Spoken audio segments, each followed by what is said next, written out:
Nocturnal podcast. So tonight we are looking to build a sideboard. When you first get into Magic the Gathering, coming from like Commander or other formats, sideboarding is something that's probably a little foreign to you. So I thought that we would kind of build a sideboard and talk through kind of the thought process that goes into building a sideboard. You might notice Tony Plowshares jump in about halfway through. He got delayed at work this evening, and I think that his insight can definitely, help us look at the sideboard as well.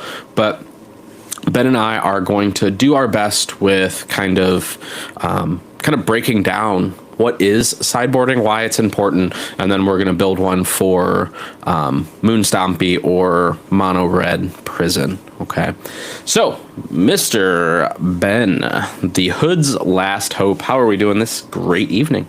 Alive and well. Heck yeah. My hoodie came in. Love that for you. It's the pink one with the anime girl on the back that with the pierced tongue. For any of you who don't know, I typically wear unhinged shit. Actually, every episode I've had a tie-dye on, or like I'm wearing a tie-dye 3-6 Mafia shirt. Cool Heck shirts, yeah. 42069. My buddy, actually, anybody that plays Magic in the Columbus area should know Dylan, and if they don't, you're missing out. He's one of my favorite human beings of all time. One of my best friends since I've known him since 6th grade, which is crazy. Nice. But he makes cool shirts, and he's not into the anime girl shit, but, hold on. It's not super anime. I'll show you later. We'll cool. But yeah, we're doing sideboard stuff tonight. I love that. And if you did not join, and if you are joining on the live right now, we should be live on YouTube. I will try to keep an eye out for any chats that come in. I do apologize for the people that messaged last night, and I didn't see those until the end. Again, we were just kind of practicing, getting used to the platform, so I do apologize. But if you do have questions live, please feel free to put them in the comments, in the chat, and if I see them, we will get those answered for you. Oh, also good news, because you asked how I was doing. So the hoodie showed up, but also my secret layers shipped. So I've got, that was cool, dude. Emoticon a thumbs up because I did some actions. But the hoodie showed up and my secret layers shipped. So nice. And which secret layers did you get? Well, I got through the secret layer website, I actually got 2 non-foil Iron Mans because those were all that was left. It was between that and Black Panther, but then I ended up it switched to the media board as the video. I don't know if you saw that. I got 2 non-foil Iron Mans, and then because I really wanted Storm and I missed out on the opportunity to buy it because everybody else bought it, I ended up going on TCG Player and getting scalped by a shop for $150 on that foil. But got to do what you got to do. Hey, the Storm card itself, herself is selling for like $120 now, so I'm not too mad. I mean, if they keep going up, then I'll have made out. But I just want to riffle shuffle it, so who cares? Right.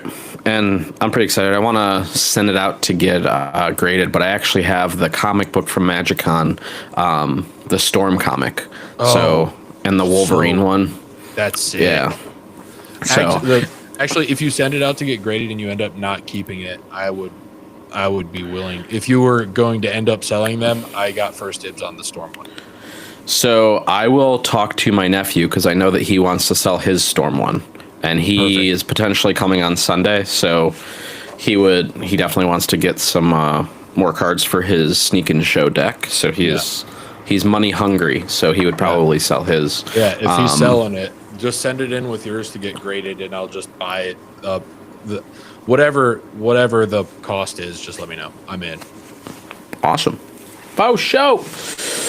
Okay, so let's get into sideboarding. So sideboarding is in more limited formats, or I don't want to, I guess not limited, but in formats that are 60 card, you basically in between games 1 and 2 and 2 and 3, you can kind of change your deck based on, you have 15 slots that you can change your deck to maybe hedge your bets a little bit, or either work your plan so it's better against the type of deck that you're playing, or stop the other person's deck from doing so. And this is going to be a very different episode than when we talk about Storm, because Storm has a mechanic where he's kind of using his sideboard as a wish board, so he can like go and grab stuff out of it during the game. So it is a little bit different. This is a very like vanilla kind of building a sideboard based on either stopping a plan or making your plan land a little bit better based on your matchups. Ben, did you have anything you wanted to add? Do you ever play like Burning Wish effects? No? Okay. I didn't know, because like sometimes like it's not uncommon now to see red decks just playing those things as like a answer for things that, like a 2 of or something cute, but yeah, I wasn't sure. No, we do not that I've seen, not that I've played with. I think I was telling you earlier, I'm very much a turn everything into mountains, turn stuff sideways gamer. I'm not smart enough to like sequence stuff to go get stuff off the shelf. So this is the deck that I am on right now. As far as Red Prison, just going through kind of my choicing here. 3 Fury. So again, what I'm looking for are, with my red cards, is 2 things. I'm going to need things to pitch to Chrome Mox.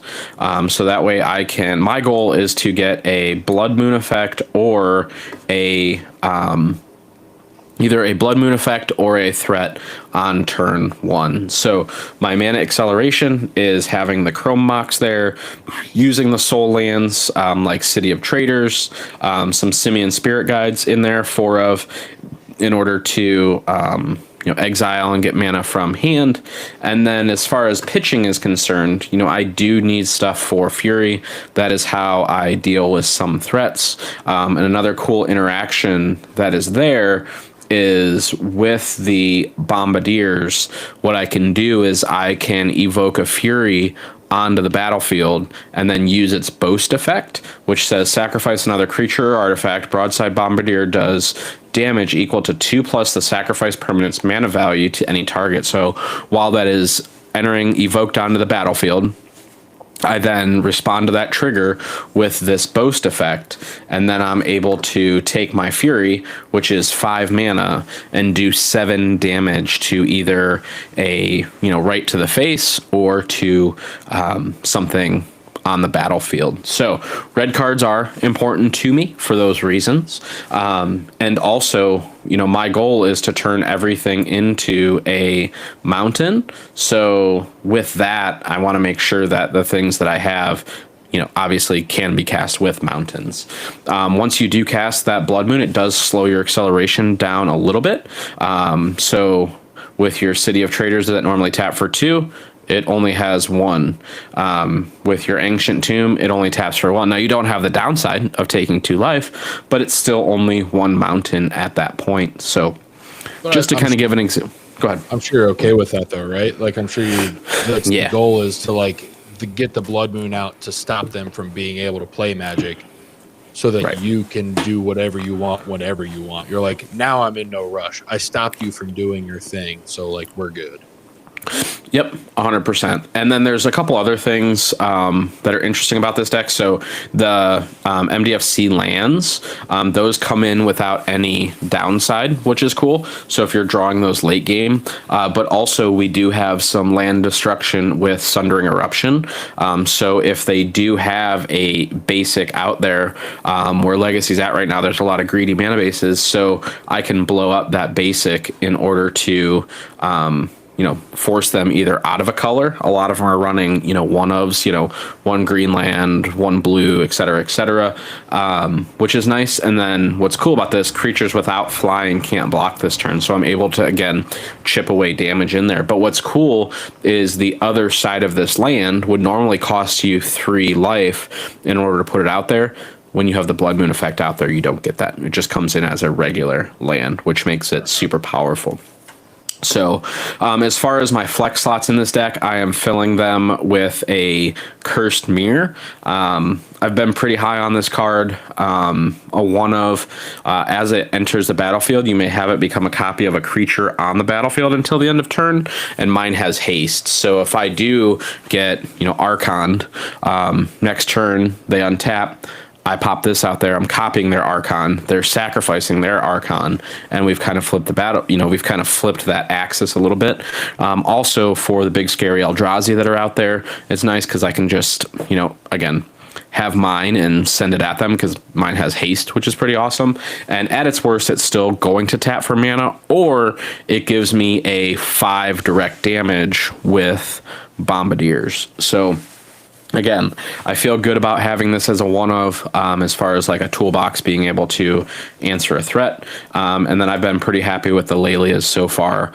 They get pretty big pretty quick. And it's been, again, 2/2 that gets bigger on your exiles. And also, if, in a pinch, if you look at the last part there, whenever one or more cards are put into exile from your library and or your graveyard, put a +1/+1 counter on Lelia. So with that, like if you're, let's say you have one of the Ghost Vacuums out, what's nice is if you have Lelia on the battlefield and you get to an end step and you haven't exiled anything from your opponent's graveyard, you could potentially respond and exile something from your graveyard, pump Lelia, go to untap, and you can still have your Ghost Vacuum if they try to do like an Entomb Reanimate type of plan. So there is a really cool synergy there as well. And then we do have the fairies. So again, ideally we're going to use them on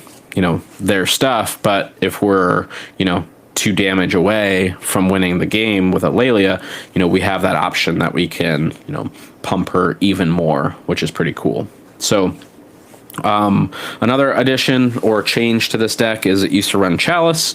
Now it's settling a little bit more into the Vexing Baubles in order to protect your Moon effect.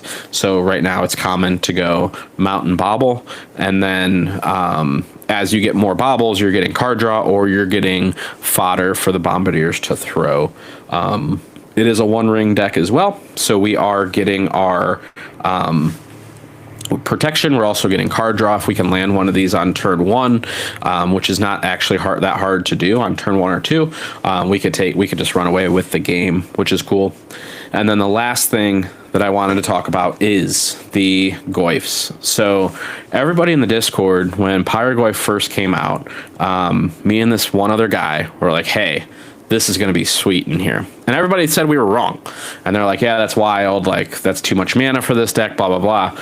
And as you look now, after in my first match, I took this Reflection of Kiki Jiki, and then I made a copy of the Goyf and just took the person out of the game. That's where it started gaining attention. So Pyrogoyf says its power is equal to the number of card types among card types in all graveyards, and its toughness is equal to 1 plus that number. And then whenever it comes in, it does damage to any target based on its power. So when it comes into the battlefield, you have that initial burn effect, but then what's cool is you could have your Kiki Jiki make a copy of that. We're running 3 of them, so we can draw into another one, or our friend, the Cursed Mirror, can also enter and be a copy. And what's cool is when you have 2 of them on the battlefield, they're both going to trigger. So you're going to be able to deal a ton of damage, even if there's only 3 card types in the graveyard or 4 types in the graveyard. That's still 8 damage. Plus 4 from the original time. So you're doing 12 damage. I think the most I did was like 15 damage in 1 turn. So the Goyfs can get, very much out of control. And it's a great card, and it's become a staple in this deck. So down here we have kind of a sideboard that I'm pretty okay with. There's still some things that might change based on our our matchups. We have our Dead and Gone. So again, return. The big thing is for 3 mana, returning that target creature you don't control to its owner's hand. So if you do have a Merit Lage out there, being able to return that to hand is really nice. Amongst other threats that are there, big scary Eldrazi with Sneak and Show, any of those, it helps us deal with that. We then have Fiery Confluence, and I feel like this is the sleeper card in the deck. People aren't expecting it. What a lot of people don't realize is it says choose 3, and then you may choose the same mode more than once. Okay, so here we have dealing 1 damage to each creature. Well, that could potentially be up to 3 damage to each creature. Deal 2 damage to each opponent, so we could deal 6 damage, or destroy target artifact. We could actually destroy more than 1 artifact, which is pretty cool, especially in the mirror match with the Chrome Moxes that are there, Vexing Baubles, stuff like that. So Fiery Confluence is very much that utility card. Who knows safety isn't a catchphrase, it's a culture. 1 second. Well, it sounds like we started a YouTube video, and I don't want to get a copyright strike in the background. That could be bad. Granger offers supplies and solutions for every industry. Goodbye. It randomly started. I love the mayhem. dude, mid explanation, the dogs go wild. Wild, Okay. yep. Dude, and then all of a sudden, there's the Home Depot chime behind me. I was like, yep, there's our copyright strike. And you're snapping hey, dude, hey, relax, pups. Yeah, we're good. I'm snapping, trying to get him to stop. Hey, we're doing it live. We're doing it live. Yeah, we're alive and well. So next we have our Fairy Macabres. So with the Fairy Macabres, it's been kind of the standard to exile, a couple creatures. It doesn't feel dead, later on in the game like the ley lines did. Overall, it's been much, much better switching over to these to kind of cherry pick things.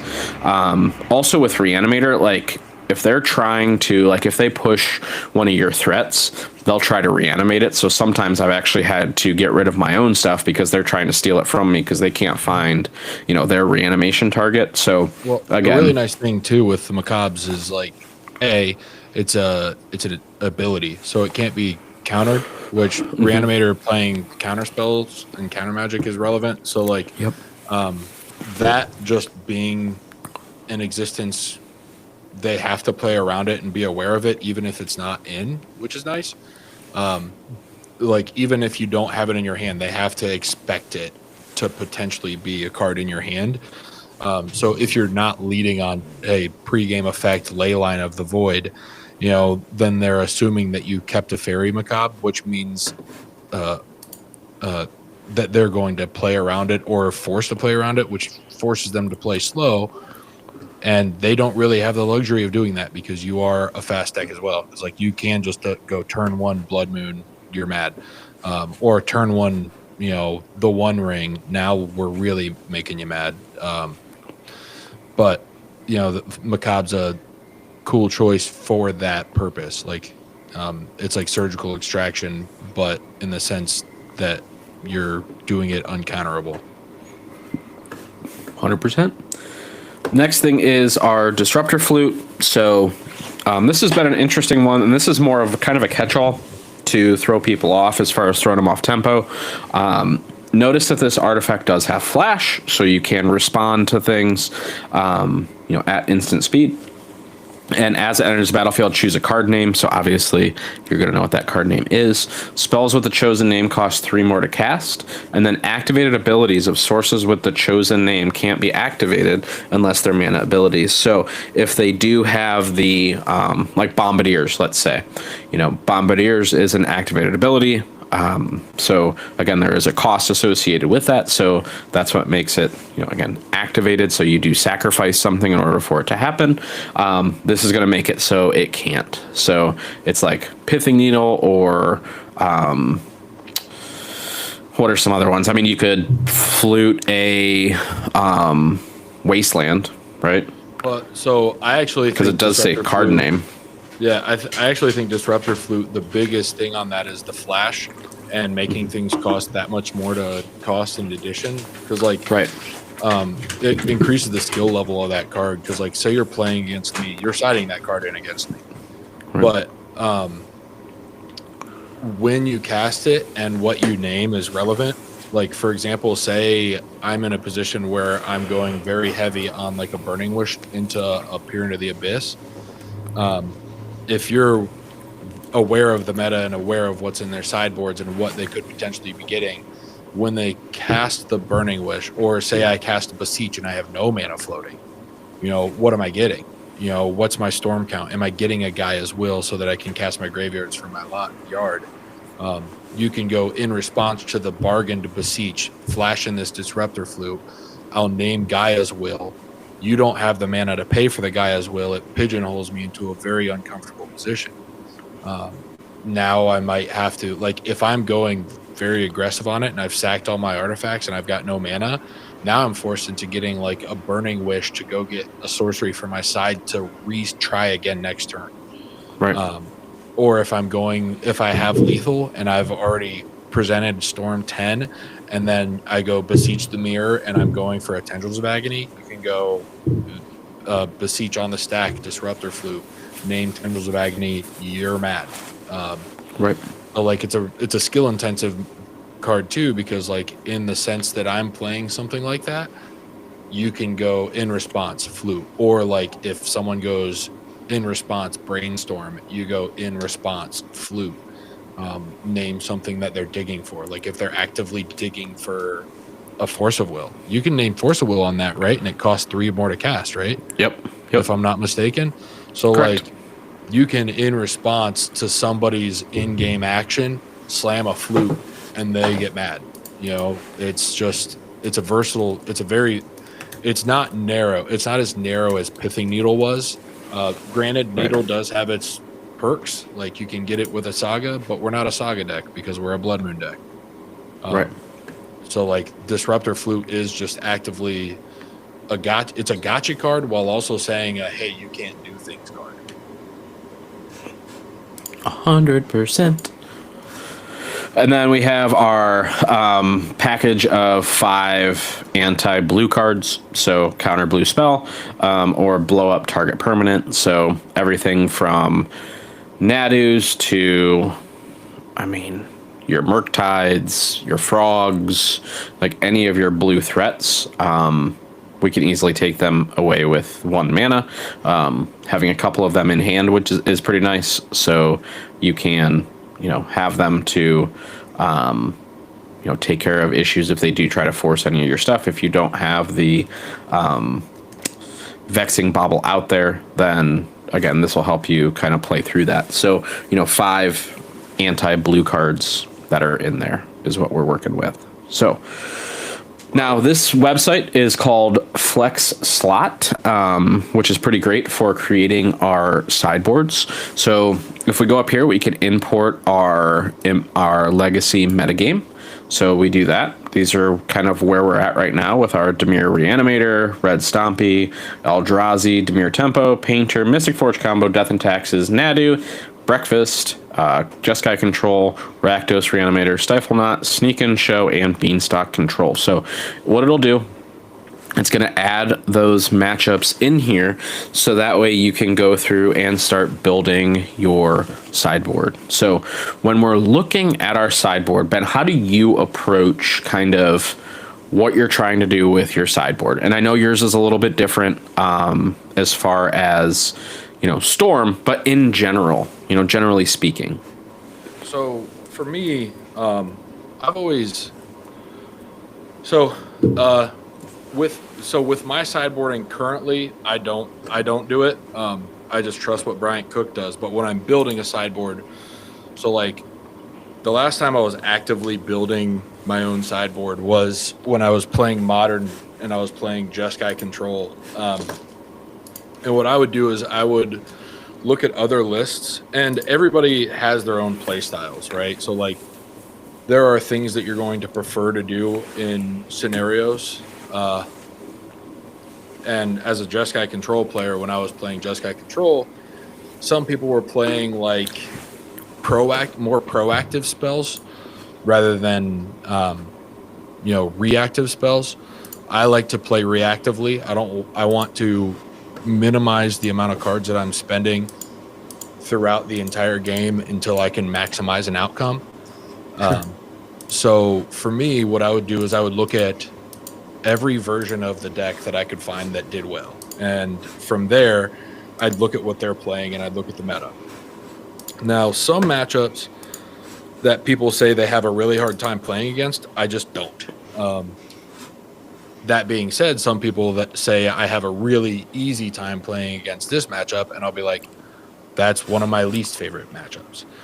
And it's just because of the way I play. I play a very reserved game for as long as I possibly can until I feel like I'm in a position that I can just go, all right, well, time to stun. Which is fine. Everybody plays a little bit differently. That being said, what I do is I look at everybody's sideboards, figure out why they're playing certain cards, figure out what matchups I have the hardest times with, and then focus on cards that are versatile enough to handle all of my matchups without narrowing my sideboard options. So what I mean by that is like, for example, in Legacy right now, Flusterstorm sees a lot of play. And Storm itself does not see a lot of play. The reason that Flusterstorm is seeing play is because it's a versatile card. Like it's good in control matchups just because having a counter target instant or sorcery spell for Storm 3 and they have to pay 3. Well, those are 3 individual copies on the stack, so it can't just be like Force of Will vanilla, So like because of that mirror match or like those matchups having like that card having versatility of being playable against other blue decks while also being really good against Storm makes it a good sideboard card. Now, whoever put that in their sideboard has a difficult time against Storm and has a difficult time against a blue matchup or a non-creature matchup because they wanted that versatility to exist.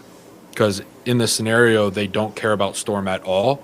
They're just going to have something a lot better in that slot, like that's not as narrow. Like maybe they'll have hell. If they're afraid of Storm, they're going to have Mindbreak Trap because they're like, I don't really care about my blue matchups that much. But at the same time, I'm not Legacy blue heavy, so they probably have shit. I don't know what's the 1-drop. Maybe it's just another consign. You know what I mean? I don't know. Yeah. But it just depends. Like if you're looking for versatility, you're looking at all the sideboards, figure out what matchups are your least favorite matchups to play against, and then look for cards that are good in those matchups, and then start narrowing down, okay, what other matchups are they good in? Can I use it versatily between these 2 matchups? And then go from there. So like the last time I built Control, a matchup that I had a really hard time with was anything red, like anything red and fast. So like if you look at my sideboard, I was gaining life. Like I had Sun Droplet, which is a fucking great Magic card if you haven't read that card. And what else? Circle of Protection Red. Which Circle of Protection Red was a one of. It was a flex slot in the sideboard, but it was broad enough that all of my red matchups, it was relevant. So like Humans was popular, so I wasn't too afraid of the Humans matchup, but being able to turn off their Flyboy, like I don't get hit for that damage, is good. Like if they're, if they were trying to overinvest in it with like Hierarch beats or whatever, I go, okay, now you have to swing with your little guys and you can't just hit me with a big flyer because I can protect myself from it. But Sun Droplet, for anybody who isn't familiar with that card, it says anytime you're dealt damage, put that many counters on it. At the beginning of each upkeep, remove a counter, gain a life. So like if someone bolts you, you put 3 counters on it. And then the next upkeep, you gain 1 life. The next upkeep, you gain 1 life. The next upkeep, you gain 1 life. Yeah, great card. Yeah, and it's Sun early. Droplet. So and it's whenever you're dealt damage. So like Also, this stacks. So if you have 2 sun droplets in play and someone lightning bolts you, you put 3 counters on each sun droplet. Each upkeep you gain 2 life. So like over time, if you have 1 sun droplet in play, you will gain all of the life loss that you've been dealing with back. If you have 2, you net positive. So like it was good when you had counter magic and you were going against like a fair burn deck. Like if I was going against burn, sun droplet it wins me games. Like I turn 2 sun droplet and then turn 3 I'm getting way too much value out of it. If I had another sun droplet, then I'm off to the races. I can't lose. Now, when you're looking at it, are you looking at things like starting from scratch? Do you start with bringing in the stuff that you think will help, or taking out things like, again, we're starting from scratch, or are we taking out things that aren't working? Like, what is your approach to that? So for me, I look at the sideboard and I immediately decide which cards are just absolutely not ever going to come in this matchup. So like, for example, say you're playing against Storm. Are you able to zoom in on that a little bit or make the cards a little bit bigger? Just because no. It does everything except for the cards. Yeah. All right. So this is for Cephaloid Breakfast. So let's talk about what is Breakfast trying to do. Well, so for anybody that watched yesterday, Tony played some Brecky. It's combo while also having like a mid-range blue plan to help get there. So the One Ring it doesn't save you because you don't die. So the protection doesn't help because you don't die, they win. So It's a potential cut, but let's look at the cards that all come in. All the blasts are great. I think that for sure I think honestly everything except the Macabre comes in, is my thought on this. Okay. Why? So being able to, obviously the blast kind of makes sense. Yeah, that jives. The Dead and Gone's, being able to, for 1 mana, do 2 damage to their white cards. The Nomads, return stuff to hand.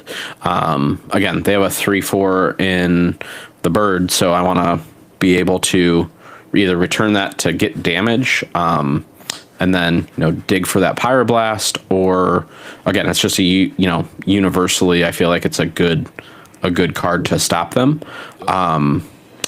The Macabres, I think, are too situational for what we want to do. I feel like we want to end the game before they get the wizard in the graveyard. So that's why I'm thinking the Macabres. If you can stop them from putting the wizard in the graveyard, then the Macabre isn't even necessary. Right.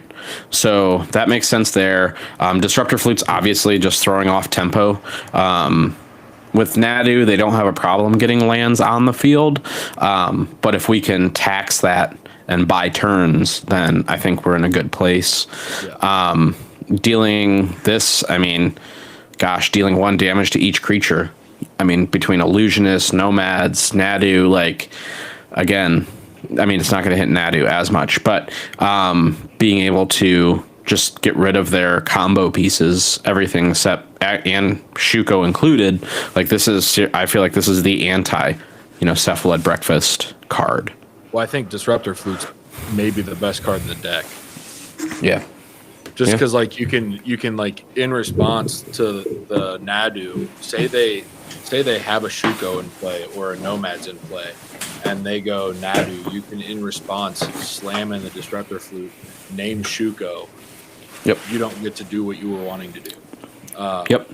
Which, if they were investing on that heavily, you just go, all right, now you're just kind of stuck in this position where you cannot win.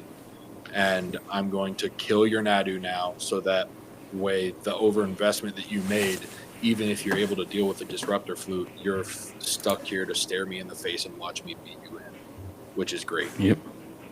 I love that. And now this is different too, based on the player on the draw, right? So, and the reason I say that is, we run Gemstone Caverns. So like that loses its effect on the play versus on the draw. So right now we're looking at on the play. I just wanted to point that out because that is a little bit different, for what you want to do. So you've got what? You've got 11 100% side in cards. There's 0% chance all of those cards aren't coming in. Correct. Yep. So now I just need to count to 11 over here, and I think you were onto something here with pulling the rings out. Again, I'm looking at like from a mana perspective too, that I want to get this game over with as soon as possible, and counting to 4. Yeah. So let's. I think the Goyfs are dead too. I've never actually read Pyrogoyf, so. Yeah, I'm trusting your judgment on that one. Yeah, so with Goyf, like as much as I love it, it is it's a turn 4, well, turn 2 to turn 4 card. And if you get an early Goyf, it's not powerful. So, like, this is more of a mid-rangey card, so I just feel like it comes out. I feel like the One Rings come out, and then the other thing that, again, when I look at, again, on the play, on the draw, I think that on the play, am I thinking about that right? With Gemstone Caverns, on the play, I don't want that. As long as you're not the starting player. Yeah, I read that right. It's getting late. So Gemstone Caverns, I feel like, is a dead card. Doesn't really do anything for our plan. That checks. So 12. So we need 3 more cards. So I don't know about, like, I don't feel like the Blood Moon is the pullout. Because I think Blood Moon's dead. In my personal opinion, I think it's dead. Just because they're blue-white and they play so many basics. And so what are they on right now? How many? And they play and another reason why I think it's dead, any deck that I think can or has or is playing a Blood Moon or a Back to Basics in their side. So like has Nadu or has Breakfast at any point in time played fucking Back to Basics. Back to Basics. At some point, I'm sure it has. Is a thought process, because if, in my personal opinion, if the deck cares so little about untapping those lands that they are able to play those types of effects, is it good enough to keep in against them? So here's my thought process for why I think Blood Moon stays in. Kills Sagas, so stops them from going to get Shuko. They're running a Plains and an Island. You know what? Strictly off of the Sagas, I think you're right. I think you leave it in.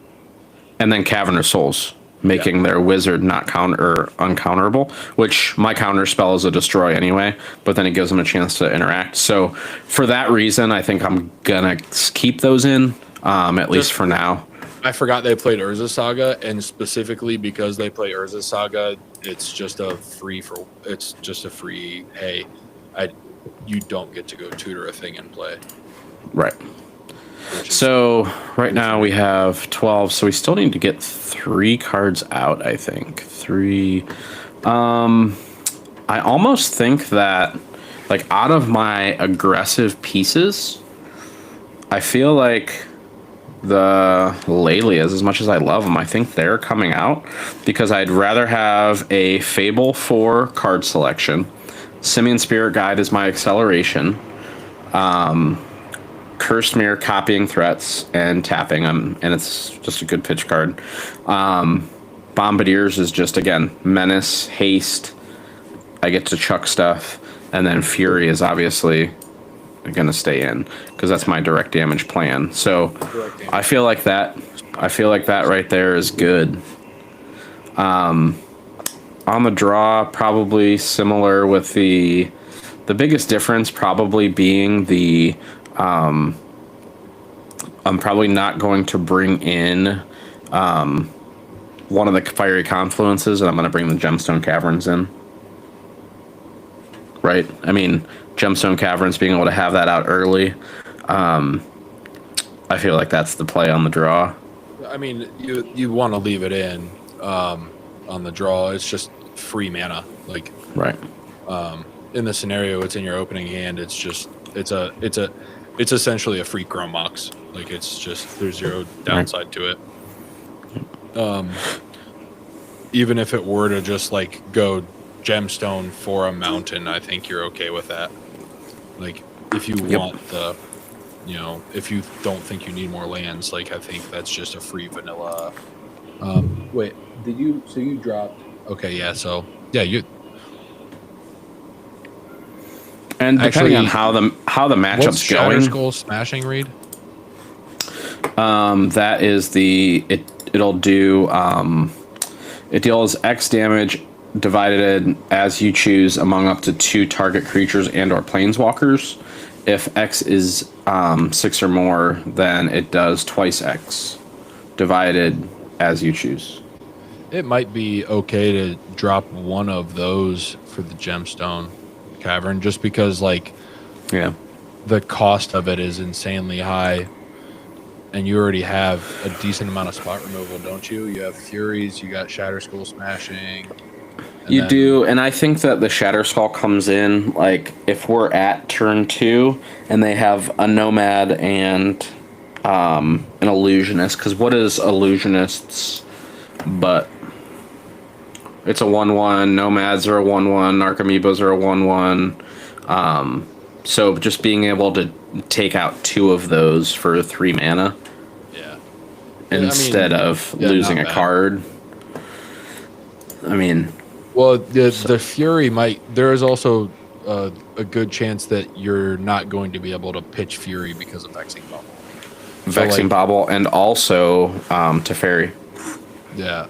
So, like, there is a decent chance. I guess Teferi wouldn't stop me. Yeah, I was about to say, I don't think Teferi stops you. Actually, Teferi's not going to stop that. Yeah.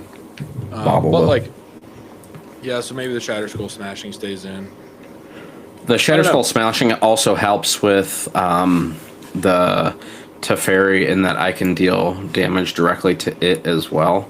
Especially if they come in. How many Teferis do they play? Do they play 2? 2. So if they come in, they cast it, they're at 4 loyalty, they -3 to return the Blood Moon. I can then turn around and deal that 1 damage to it to get rid of the Teferi. So, again, I feel pretty good about that. We'll save that one. And then, so that's going to be towards a combo. Let's do, I wonder if let's add a matchup. We'll add Storm. And then, so that way, again, my goal was just to, again, talk a little bit about, not necessarily, like, go through each and every one of these, but, again, just talk about and show kind of that process that we would go through for each of these matchups, right? So, I mean, we're already, you know, we've been talking for almost an hour as it is, 45 minutes. Really? Damn. Yeah, we're at 43 minutes. So again, this is very time consuming, but hopefully just the theory of kind of our approach to this can help new players as they're trying to build out their sideboards. I also, go ahead. By the way, for anyone watching, I have like next to zero familiarity with any red. Red is probably the only time I've ever registered anything red. It was splashing it into like a control list for like Lightning Bolt or Helix. Like I am not a red player, so this is very anti my play style. So as far as any suggestions I would make, don't take them to heart until we start talking about sideboard guide for Storm, because I'll tell you what I'm afraid of and I'll tell you what I really don't care about at all. So, with that, sorry, I was getting a little parched, so I needed to refill. So that's what I got up for last time too. I got up for if you saw me teleport, that's why. Well, and when I'm sitting at the computer and when we're doing this, I finger fuck Magic cards. So I'm like over here card flicking some cards, and I wanted to. They're a few of my like cards that I like, and I wanted to put a fancy sleeve on them. Nice, nice. But like yeah, I got up for water and to finger fuck some cards. Love that. So looking at our sideboard over here. Is this for Storm? So this is for Storm. Yep. Yeah. So what in this sideboard scares you? Okay, so the blasts I'm afraid of. It's not that I'm afraid of them. I have to be aware of them. So like you have to bring them in order for me to like force you to have it. Because Echo of Eons is one of the ways that I win turn one. It's almost kind of, it's one of the best turn ones just because I can gamble for it and not be like I can hard mulligan to 5 and then go Lion's Eye Diamond, land, gamble, get Echo of Eons and try and go, but I can't just do that against you because there is always a chance that like you have Simian Spirit Guide, Pyroblast, even if you aren't on the monkey list, which I'm assuming you play the Simian Spirit Guides, right? Yeah, they're there. Yes. Yep. So like I have to be aware of that being a potential thing, so I can't just go for it, or I have to wait until I have Veil and Thing. So like that's 100% something that you bring in. And I wanted to really quick show kind of a ballpark of what we're looking at with Storm. I'm pretty sure this is the most updated. Yeah, that's the stock up one even has Shattering Spree. Who was this? Who played this? Bobby Rhombus. Hell yeah. Look at Bobby Rhombus. Taking 15th place, 2-2. Rookie. At the old Legacy Preliminary Asden Showdown. Rookie. Yeah, so that's like the stock list. So like the Echo of Eons is something that I'm going to try and do turn one if I can, because like whatever hand you kept, I'd rather you not have it, and it increases my odds of winning. So like if you hard mulligan to 5 looking for a hate piece, I'm assuming that your hate piece can be played around if I play Echo of Eons correctly. So like I'm going to be actively digging for like an Echo of Eons where you have to get a new 7 that you weren't actively mulliganing for a hate piece. And if I can do an turn 1 Echo of Eons with protection, I will. But if I can't, I'm not going to. So the Pyroblast just being an existing potential turn 1 fuck you, I have to be aware of and recognize and respect. So like the blasts 100% of the time come in. Okay. All of them, every single one. Let me bring back the little sideboard here. And then, okay, so I got all of my blast effects. All 5 are there. Those are all there. Disruptor Flute is 100%. That comes in every time without fail. Because of reasons that I said earlier. So like in the scenario, I'm out of mana and I cast a Beseech the Mirror with Bargain to go cast a spell to win the game. You can go in response to your Beseech. I will flash in this Disruptor Flute. I will name Tendrils of Agony. Or I will name Gaia's Will. And whatever you're doing, you can just effectively say no, which is great. Now, I will be pigeonholed into doing, like, if I was going for the lethal line, like, say I was going for Tendrils of Agony, it might pigeonhole me into getting a Song of Creation, in which case you're going to untap. Hopefully you have a Pyroblast or Red Elemental Blast so you can just blow it up. But, like, it forces me down forced you to have the Pyroblast because you just stopped me from winning. You know what I mean?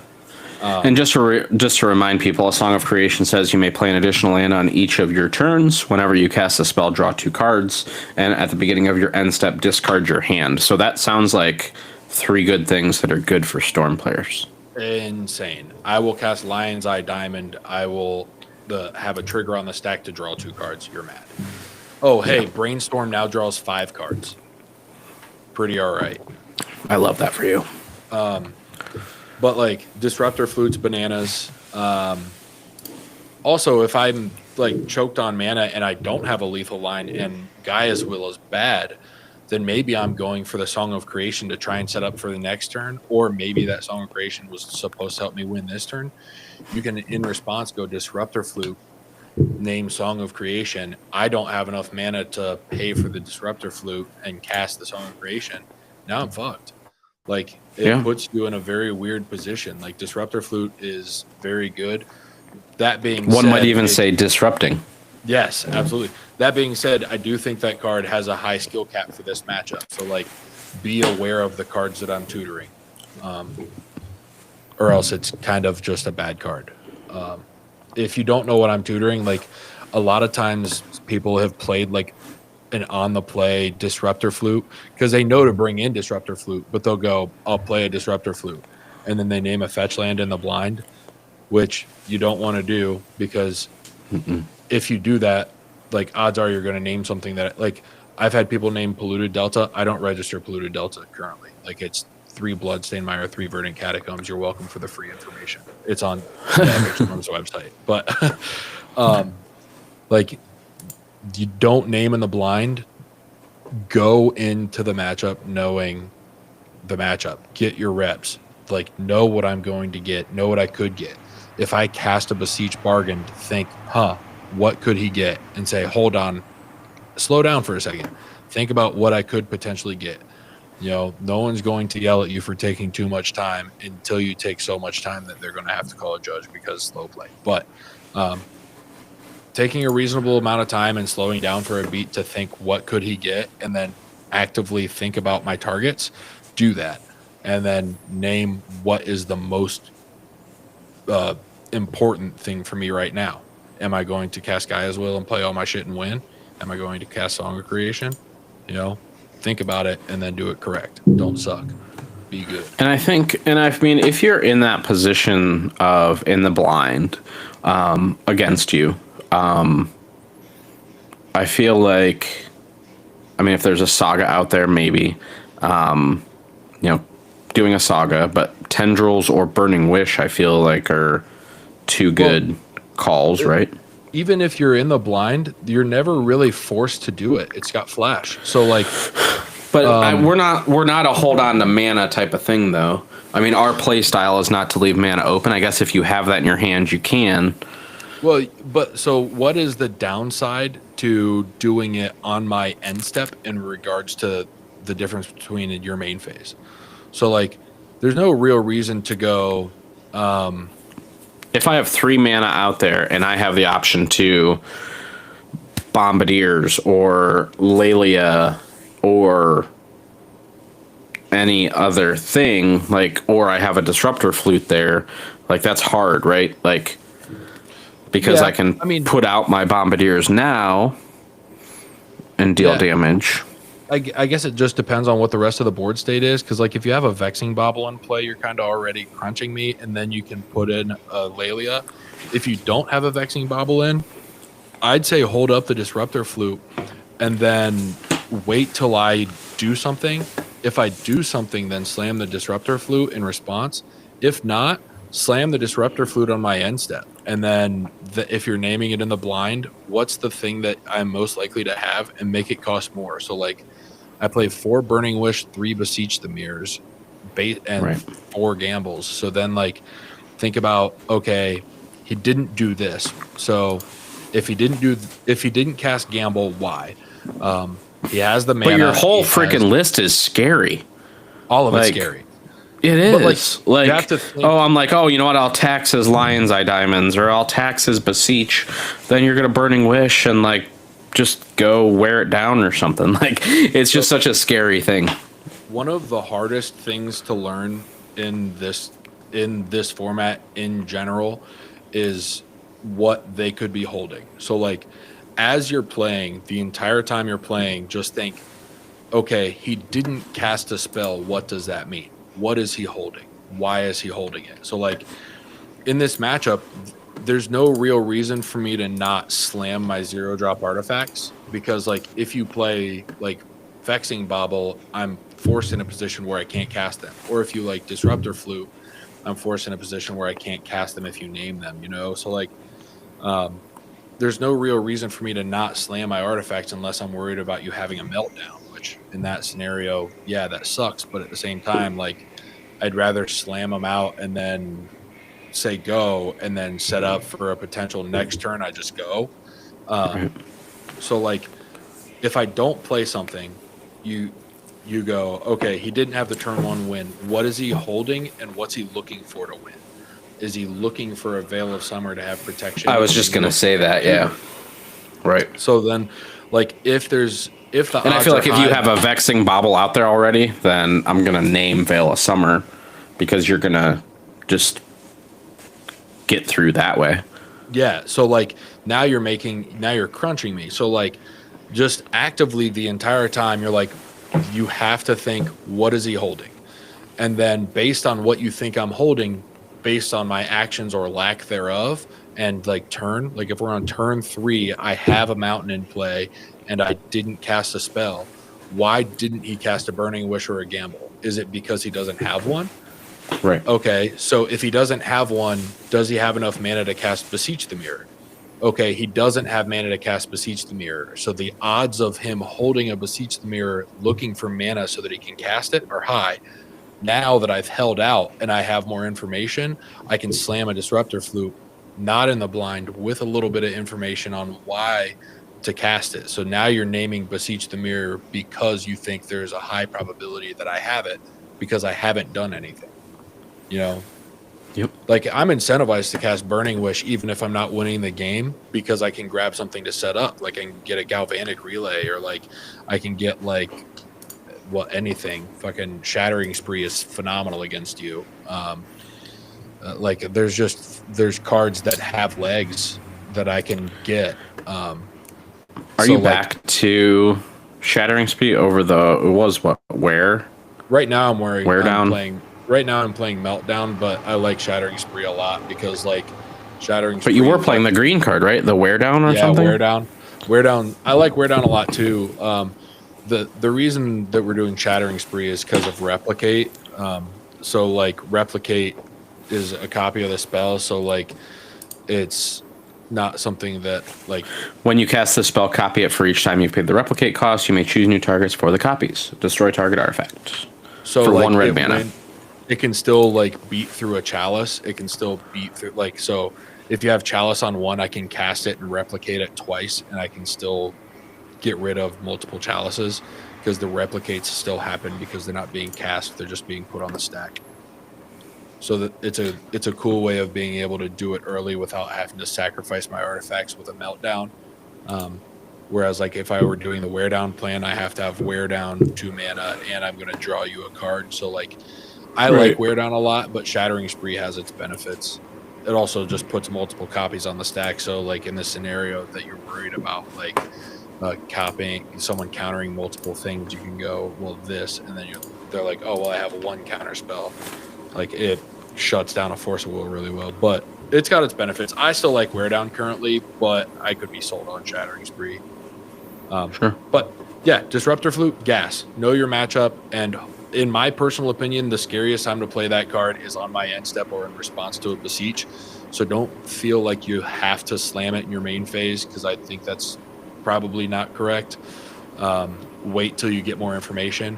Also, you can cast that in response to a Dark Ritual. Like if I was looking for mana and I go Dark Ritual, you can go in response Disruptor Flute, name Beseech the Mirror. Like right. It's just such a good card against me, and I think it's better in a reactive sense than it is in a proactive sense. But in the scenario, you have to play it on a proactive sense. Do it on my end step so that I'm like, you go, okay, I get to untap and slam a threat now. Now I go, I'll untap with a Disruptor Flute in play that's going to make your game harder, and then I'm going to play the Lelia. I'm going to play a Fury and put a giant dick in play that's going to beat whole. You know, right. For all of our. So from there, I don't think that does Fiery Confluence do much for you? Probably not. Oh, what does that card do again? You could have it do 1 damage to each creature, do 2 damage to each opponent, so it could do 6 damage to you, or destroy target artifact, or up to 3 artifacts. Nah, it's butts. Yeah. Not Fairy good. Macabre, not good enough. It depends on how many side outs you have, but like probably not good enough. And then Dead Gone is not doing anything to you. Yeah, doing nothing. So we have 5, 6, 7 definites. Sure. The Ring is not bad. The Ring is a good card, so Yep. I would leave that in. Fury is a fucking big clock, but you don't really need the spot removal. Right. But I feel like they're coming out. Yeah, that probably checks. Shattering Spree is very Curse Mirror, I don't think really does anything. Curse Mirror doesn't really do a whole lot, so we're at 4, and we're doing 5, 6, 7. Leave the one Goyfs. Yeah, no, but Goyfs. I mean, how much are you filling up your graveyard? Because we don't fill up our graveyard a ton. I probably don't fill up my graveyard until I win. Right. So like it's probably And it doesn't say flash. Right. So I feel like that's our 15. Is it? I think that we're even heavy now, right? What are we at? 16, 15. Okay. Yeah. So yeah, that's probably fine. Because Blood Moon is still going to kind of screw you over, right? I mean... Yeah, I play 3 sagas, so that's good. But also, like... And no Blood basics. Moon, no basics. It forces me into doing artifact mana stuff, so, like, it makes Beseech a harder card to cast by a lot.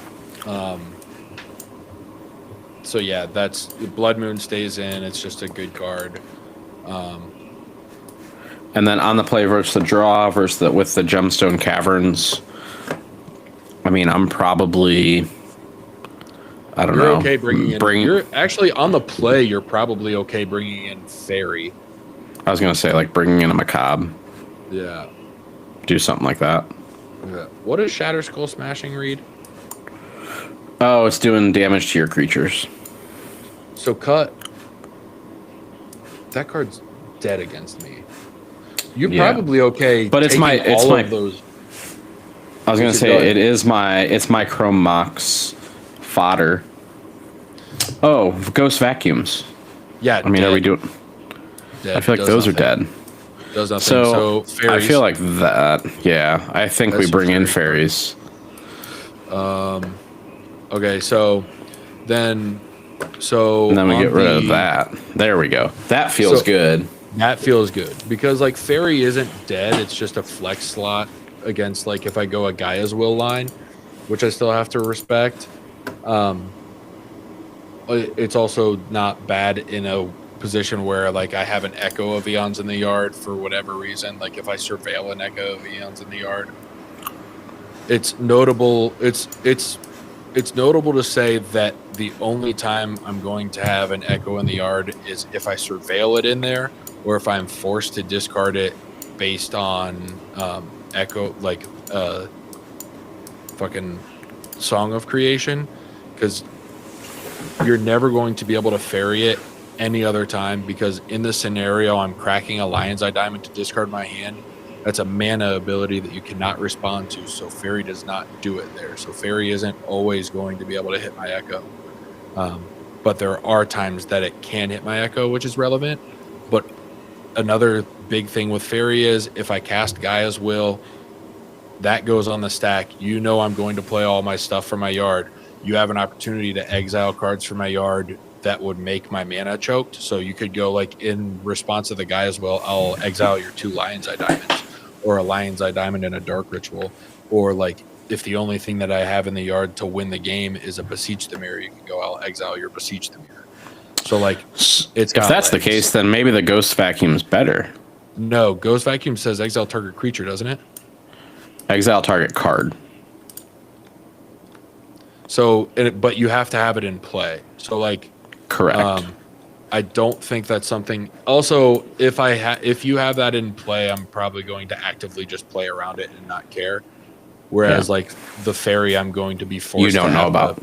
There are still times where like you'll have that in your hand, and I'm gonna go, well, if he fucking has it, he has it. I have to jam here because I don't think I'm going to get in a better position.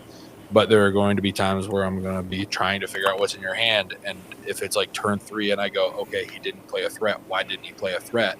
It's probably a Fairy or a Pyroblast or a Flute. You know, I still have to actively try and guess what you have in your hand and why you didn't do something. So like, it's still a good gotcha card. real quick, I mean, backing up on the blasts. So we can only target, what, 7 cards in your deck? The only 3 that matter are Echo of Eons. Right. So I'm just thinking. Bringing all 5. Okay. So not and more the only graveyard reason hate. I say that, because like I don't care about graveyard hate as much as like Ant does. The Gotcha Fairy is great, but one of my primary ways of helicoptering early in the game is Echo of Eons, and being a deck that plays red and red blast and pyroblast, I have to just respect it 100% of the time. So like, also of note, you've got those. Oh, and Song of Creation is blue, so it hits that. Oh, it hits that. Yep. Yeah. So like, essentially, you have 4 targets, but 5 is totally fine because you want to increase the odds that you see it. Also, if you do hit the 5th one and you never plan on playing it, it also just becomes Chrome Mox fodder anyway. So like, Sure. Yep. you know, it's never a dead card. Yep. Yeah. But I think that's all gravy right there. That's all good. Yeah. Awesome. Well, I think that is good for this episode. Again, we're just over an hour. Thank you so much. There, we have 2 that are currently joining us online. So thanks for hanging out with us. Hopefully this helped just kind of get an idea of thinking through. Again, if you look at this with Flex Slot, that's, you know, we still have to figure out the draw side versus the play side. But again, we wanted to, and we talked through that. We just wanted to kind of give you an overview of kind of how to approach sideboarding.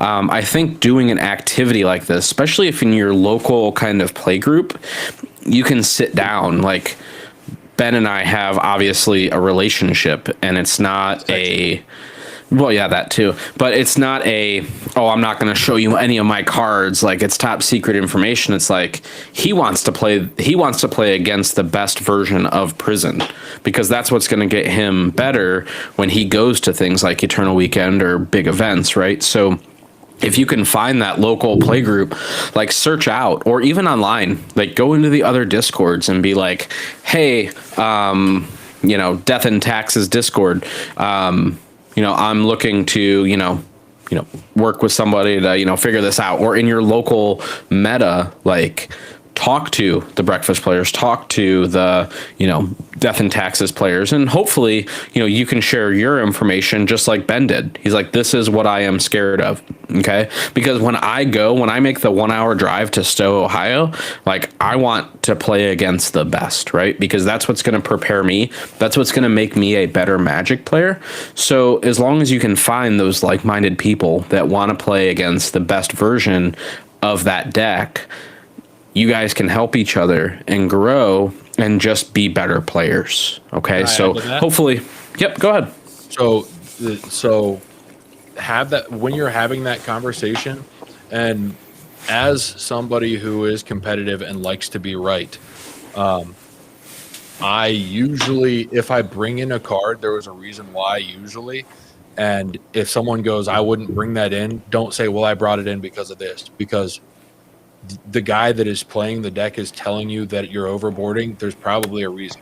And if you don't, if I say, hey, like, in all seriousness, if you cut a flex card that is kind of good against me for that card, I wouldn't have done it. If I give you that information and you say, well, I brought it in, I'm just going to stop having the conversation. I'm going to go, yeah, all right, sounds good. Because you're going to continue to bring that card in, and I'm going to beat you more because of it. And I'm okay with that. Like, put your ego aside for a second and just listen to, like, if it's somebody that, like, if I'm playing against Tony on lands and, like, he says, don't bring in this card, I don't really care, I'm going to go, sold. What would you do instead? Because he knows what he's afraid of. If he's not afraid of that card, why would I give a shit about playing it against him? Let's only focus on doing the things that actually beat them, and not the thing that you think actually beats them, because they know what they lose to. You don't. Right. And that's what I'm even thinking now. Like, I had a match 2 weeks ago, or whatever, the last time I was at Stowe, against I was playing Jeskai aggro, and they were on Death and Taxes, splashing white or splashing black or splashing red. And we had time after that match to kind of figure out, like, again, there were some changes there, but in my head, it's like, well, I could have, like, I'm not going to play against him again in that match.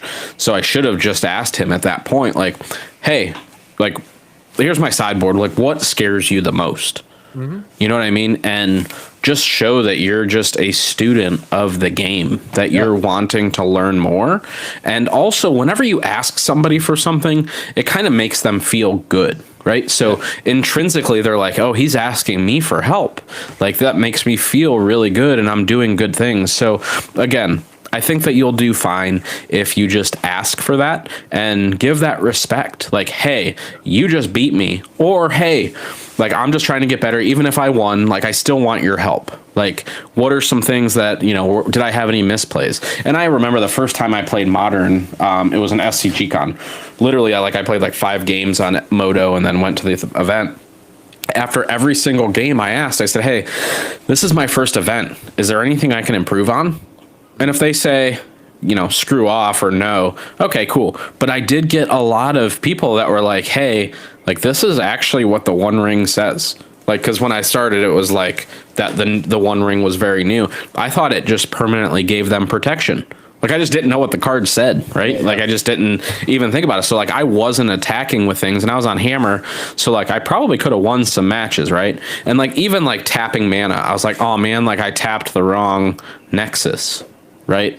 And afterwards, like, I was talking to my buddies, and they're like, that's okay. Just, like, tell them, like, obviously you meant to tap the one that doesn't have summoning sickness. Like, duh. You know what I mean? Like, that's just like just a competition thing. So again, just ask, I think is a key tip there. And also, like, play the other decks, I think, is huge. Getting some time behind, like, trying other decks. That's why we have the Legacy library, is so people can try different things. This Sunday, I'm still up in the air what I'm going to play. I'm pretty sure I'm going to play Prison, but I'm getting some cards in case I want to play something else. But I try to play different decks throughout the week, because I try to do like a league a day is my goal. If not like a league every couple days. And, I'll go grab Dimir Reanimator. I'll grab Sneak and Show. I'll grab all these other ones. So, like, I see their sideboard. And I'm like, okay, these are the kind of things they would probably bring in against me, especially being a Prison player. Like, I've been on Prison now for 8-ish months, probably a year. So now that it's higher in the meta, like, people are bringing in stuff against me. So, like, I have to be aware of those things as a player. So I think the first tip is obviously asking people that are good at the deck, what their thoughts are and what they're scariest. But the second, I think, is just trying other decks. It's very easy on MTGO to, it's not very expensive per month in order to, play those decks. And even if you get them in, print them out on paper in your local play group and, just see what the deck is doing, look at the sideboard, study the sideboard, and be like, okay, this is what they're bringing in against me. I have to prepare for it, right? That's where you kind of get that intel. So those would be 2 tips that I have as far as sideboarding. And I think the third tip that Ben mentioned is slow down. Slow down. I think playing MTGO, like, I feel like we're just pressured to, like, make fast plays because they're that timer, right? They're trying to ensure that it's, going. But in real life, like, that's just not the case, right? So again, don't draw out your play where it's like, Nadu level turns where you're taking, an hour. Instead, like, just slow down and ask yourself, what are they doing? What are they not doing? I think that's something that you definitely have to ask yourself that Ben brought up. Like, what are they not doing? And then from there, just process through it. What do I have? What resources do I have that I can work through? And then make that decision. And when you're sideboarding, think to yourself, like, it's great if you have this sideboard guide. Let me pull up. I did want to show one more feature of Flex Slot. That up. Yep. While you're pulling that up, the 30 to 45 seconds that you're taking to think about what the proper play is, would you rather take 30 to 45 seconds thinking about the proper play, or 30 to 45 seconds thinking about how to make up for the improper play that you already made? Like, you're going to spend the time in the matchup. Do it at the right time. Do it thinking about what the right line is, not how to make up for the wrong line that you already made. Like, just take the breath, slow down, and play your deck. Like, I love a new Delver player when they miss triggers on Darcy. Like, at locals, I'm gonna say, hey, like, yeah, but like, be more aware of it. We're locals. I don't really give a shit. But at a big event, if you missed your Darcy trigger and then you've started resolving your spell, dog, you missed it. I'm sorry, but the whole point of that deck is like, it's a hard deck to play well and play efficiently, and you're not. And that's kind of opponent misplay is one of my favorite win conditions. Like, slow down, take a breath, make sure you're doing the things correctly, make sure you're casting spells correctly, because like, you're going to take that time elsewhere, whether it's in the think tank trying to figure out how to recover, or tilted off the face of the earth because you lost because you made a misplay. 100%. So if we're on Flex Slot, you should see that up on the screen. If you go down here to the bottom, you have this option for download. So from here, you have the full export in the Excel file. So that will give you from left to right, what you bring and what you bring out. And then you also have this abridged text export.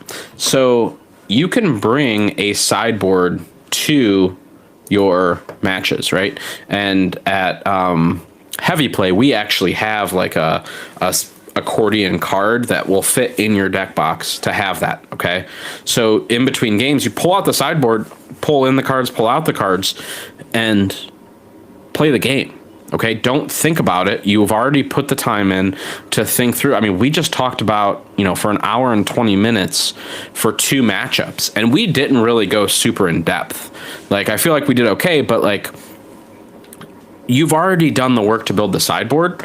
Just have it there and then pull it out, make the selections, and relax. Okay, so again, we want to make sure that we have a copy of this with us. So then let me share my actual entire screen. Sure. Let's minimize this. And then here is an example of the abridged version. I don't have Excel on this Mac, so I couldn't show you the Excel version. But so we can see here, if I'm playing against Cephalid Breakfast, I'm going through, I'm grabbing 3 of my Confluence, 3 of my Pyroblast, 2 Disruptor Flutes, 1 Dead Gone, 2 blah, blah, blah. And then I'm taking out these cards. Okay, so I instantly see it because I've done the work in order to know what that sideboard is. So just have these pieces of paper there. Now, as you go through, like, you'll get more comfortable and you'll know, what you need to do. But when you're just getting started, have a printed copy of that sideboard. Also, Patreon is a good place to find sideboards already done. So, just doing a Google search there in the Discord channels and stuff, you can find sideboards that are already created. Okay, so I think we 100% beat that dead horse just on sideboarding alone and doing a little bit of live sideboard action with Prison. Ben, do you have any closing thoughts before we end this episode? At the end of the day, if you win or lose, have fun. Yep. It's not about the magic. It's about the gathering. It's fucking either way. You're having a good time. If you like playing competitively and you like casting good spells and you like to do it efficiently, get better at your own pace. I mean, we've all been playing Magic for different times. Some of us longer than others. Some of us just getting in. Just if you want to get good fast, it doesn't happen overnight. Just hang out, play, learn, enjoy it, and eventually it'll come. If you want to be a competitive Magic player, if you don't and you want to play casual Magic, that's fun too. Yep, 100%. Yep, and it's not winner. And to me, it's like, it's not win or lose. It's win and learn. You know what I mean? Like, those. I mean, even if I won, I learn. Even if I lost, I learn. It's win and learn when I'm playing Magic. So as long as you're doing that, you're doing the right thing. There's a reason this is the most complicated game in creation, right? There's just so many interactions, thousands of cards, and it's not easy. Unless you're playing Cephalid Breakfast like Tony Plowshares, right? Then it's just easy mode, obviously. Yeah, your opponents make stupid misplays and you get free wins. Dude, that was so. I'll never forget that for the rest of eternity. Right, because like and we all saw it too. Board. Yeah, he was dead on board, and his opponent just was like, "Sure, kill the thing," and then you go, "All right, go to the next main. Good game." I'm like, "Fuck, dude, I wish I got fucking easy wins like that all the time." Right. Dude's touched by an angel. Right. All right. We're going to go ahead and end it there at a minute or an hour 20. If you need anything or have any questions about sideboarding, please leave them in the comments below. Just a quick reminder, we do have Eternal Weekend right around the corner, and we are doing our meetup. Okay. So if you are coming to Eternal Weekend, please, let us know. Stop by. Like I said in the previous, previous thing, I do stand by it. The first drink's on us. Ben did promise body shots. His first one, like he said, is literally on the body. So we are doing an Ohio Eternal meetup. We will have swag there to give away. So please stop by. This is walking distance from the convention center. And it's a really cool thing where you get these little cards, you walk up, you fill up your glass. Again, the best part of Magic is the gathering, and we hope that you gather with us 6 p.m. Thursday on November 21st. That's at the beginning of the con there, right around the corner. So if you have questions or anything, please feel free to reach out, shoot us a message. We do have our Discord link there with that QR code, but you can always go to eternal.rocks or just do a Google search for Ohio Eternal, and it'll get you to our Discord. Okay, so you can join, have fun, and ask questions and be part of our gathering, part of our community. With that, I'm signing off. It is way past my bedtime. We got to wake up at 4 and get the workout in. So, Ben, thank you so much for joining us, and we will catch you guys in the next episode. Have a good night. We'll see you. Miss you already. Miss you already. Send nudes.